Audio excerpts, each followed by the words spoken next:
This video is by Straight Goods News, SGNEws.ca. Conservatives that say you're in over your head, and how do you plan to respond to them in your first act as leader of your party? I made a commitment last night to start to spend, to end every day focused on the concerns of Canadians, particularly middle-class Canadians.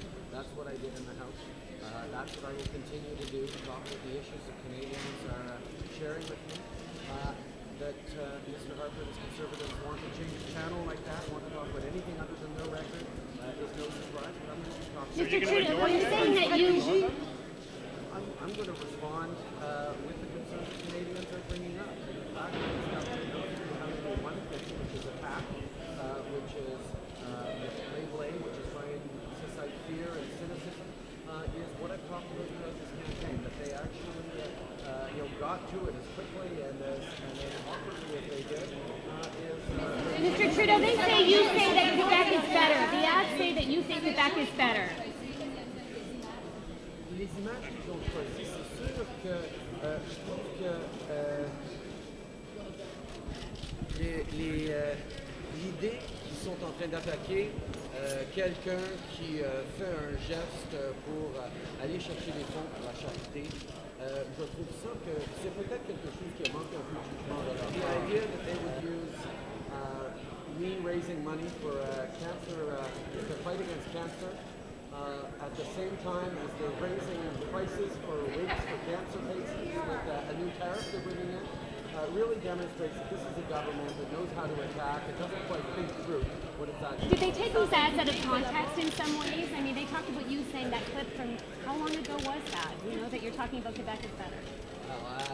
I have made no apologies for the fact that I'm a proud Quebecer, and much of my speech last night was directed at reminding Quebecers that it's important that we re-engage with Canada.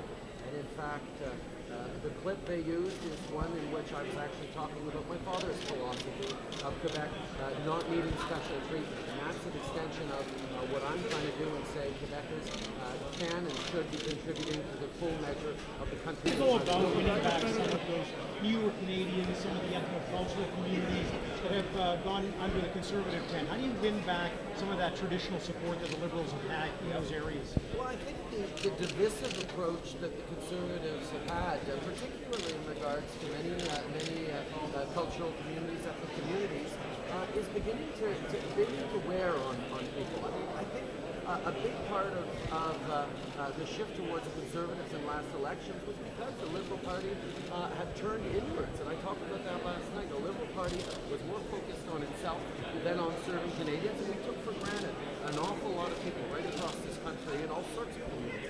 So over the coming years, we're going to have to reach out and re-engage, but do so in a way that doesn't hit one region or one community against another. To do that consistently, I think is going to demonstrate to all Canadians that we are serious about building a stronger and better country, strong not in spite of its differences, but because of its. Mr. Trudeau, I am quite confident that what I've heard from Canadians across this country about people being tired of negativity, of bullying, of cynicism, means that the Conservatives are going to discover that the one thing they know how to do really well is no longer working for them. And I look forward to having robust discussions on ideas, on values, on a vision for this